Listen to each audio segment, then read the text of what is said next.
마가복음 14장 32절부터 42절까지의 말씀을 가지고 시험에 들지 않게 깨어 기도하라 라는 제목으로 하나님의 말씀을 함께 상고합니다. 베드로와 야고보와 요한을 데리고 가실새 심히 놀라시며 슬퍼하사 말씀하시되 내 마음이 심히 고민하여 죽게 되었으니 너희는 여기 머물러 깨어 있으라 하시고 조금 나아가사 땅에 엎드려 될 수 있는 대로 이때가 자기에게서 지나가시기를 구하여 이르시되 아빠 아버지여 아버지께는 모든 것이 가능하오니 이 잔을 내게서 옮기시옵소서. 그러나 나의 원대로 마옵시고 아버지의 원대로 하옵소서 하시고 돌아오사 제자들이 자는 것을 보시고 베드로에게 말씀하시되 시몬아 자느냐 네가 1시간도 깨어 있을 수 없더냐. 시험에 들지 않게 깨어 있어 기도하라. 마음에는 원이로되 육신이 약하도다 하시고 다시 나아가 동일한 말씀으로 기도하시고 다시 오사 보신즉 그들이 자니 이는 그들의 눈이 심히 피곤함이라.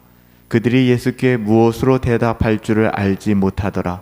세 번째 오사 그들에게 이르시되 이제는 자고 쉬라. 그만 되었다. 때가 왔다. 보라 인자가 죄인의 손에 팔리느니라. 일어나라 함께 가자. 보라 나를 파는 자가 가까이 왔느니라. 예수님과 제자들이 감난산을 지나 겟세마네라 하는 곳에 머물렀습니다. 겟세마네는 올리브 나무가 있는 작은 동산 언덕이었습니다.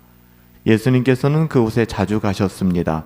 그러나 이 밤의 겟세마네는 이전과는 전혀 다른 밤이었습니다. 예수님께서는 제자들에게 말씀하셨죠. 내가 기도할 동안 너희는 여기 앉아 있으라.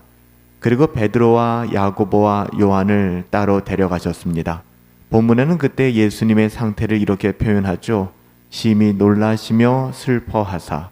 그리고 말씀하십니다. 내 마음이 심히 고민하여 죽게 되었으니 너희는 여기 머물러 깨어 있으라. 십자가가 바로 앞에 있었습니다. 이제 고난은 더 이상 먼 이야기가 아니었죠. 예수님께서는 그 고통을 가장 가까이에서 느끼고 계셨습니다. 조금 더 나아가신 예수님께서는 땅에 엎드려 기도하셨습니다. 35절 말씀이죠. 할 수만 있으면 이때가 자기에게서 지나가기를 구하여 그리고 이렇게 기도하셨습니다. 아바 아버지여 아버지께는 모든 것이 가능하오니 이 잔을 내게서 옮기시옵소서. 여기서 말하는 잔은 십자가의 고난을 의미합니다. 죄를 짊어지고 하나님의 심판받는 그 고통을 의미하는 것이죠. 예수님께서는 그 잔의 무게를 너무나도 잘 알고 계셨습니다. 죄가 없으신 하나님께 인간의 모든 죄가 쏟아지는 그 극한 고통, 그래서 이 잔이 지나가기를 구하십니다. 그러나 예수님의 기도는 여기에서 끝나지 않죠. 나의 원대로 마옵시고 아버지의 원대로 하옵소서. 이 기도가 겟세마네의 기도였습니다. 순종은 쉬운 길이 아닙니다. 예수님께서 겪고 계신 고통은 실제적인 고통이었습니다. 십자가는 가벼운 선택이 아니었습니다. 때로 사람들은 순종을 너무 단순하게 생각하곤 합니다. 하나님의 뜻이라면 아무 어려움 없이 받아들일 수 있을 것이다. 이렇게 막연하게 생각하곤 합니다. 그러나 그렇지 않습니다. 순종이라는 것은 결코 쉬운 것이 아니에요. 순종은 고통을 느끼지 않는 상태가 아닙니다. 오히려 고통을 느끼면서도 하나님의 뜻을 선택해 나아가는 거예요. 누가 순종이 쉽다고 하던가요? 결코 쉬운 것이 아닙니다. 예수님께서는 십자가의 무게를 너무나 잘 알고 계셨어요. 그 고통을 피하고 싶은 마음도 실제로 인간적으로는 있었겠죠. 그러나 그럼에도 불구하고 예수님께서는 아버지 하나님의 뜻을 선택하셨습니다. 기도라고 하는 것은 하나님의 뜻을 바꾸는 것이 아니라 나의 마음을 하나님의 뜻에 맞추는 작업입니다. 예수님의 기도가 이것을 잘 보여주죠.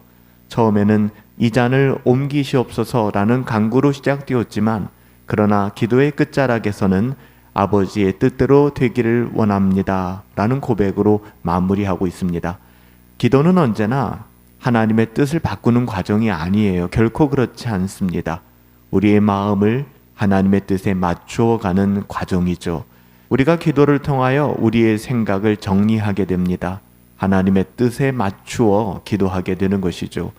겟세마네의 기도는 순종이 어떻게 이루어지는가를 우리에게 잘 보여주고 있어요.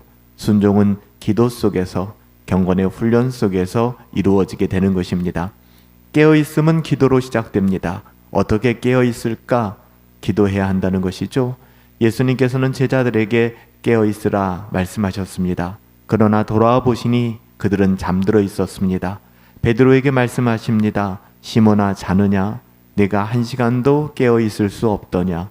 그리고 이어 말씀하십니다. 시험에 들지 않게 깨어 기도하라. 기도하지 않으면 시험 앞에 서 있을 힘이 없다는 것입니다.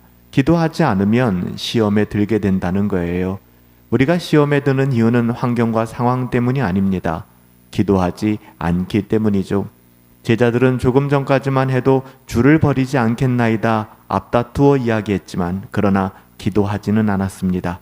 곧 그들은 시험에 들게 되었고 예수님을 부인하는 자리까지 가게 된 거예요. 반대로 예수님은 기도하셨습니다. 새벽 미명에 기도하셨고 상한 육신의 피곤함을 잠재우시며 항상 기도에 힘쓰셨습니다. 그래서 십자가를 향해 걸어갈 수 있는 힘을 얻으실 수 있었던 거예요. 겟세마네는 두 가지 모습을 보여줍니다. 잠든 제자들의 모습과 기도하시는 예수님의 모습이에요. 시험을 이기는 힘은 우리 자신의 결심에서 나오지 않습니다. 우리의 자신감에 기인하지 않는다고 말씀드렸습니다. 하나님 앞에서 깨어 기도하는 자리에서 우리는 힘을 얻게 되는 것입니다.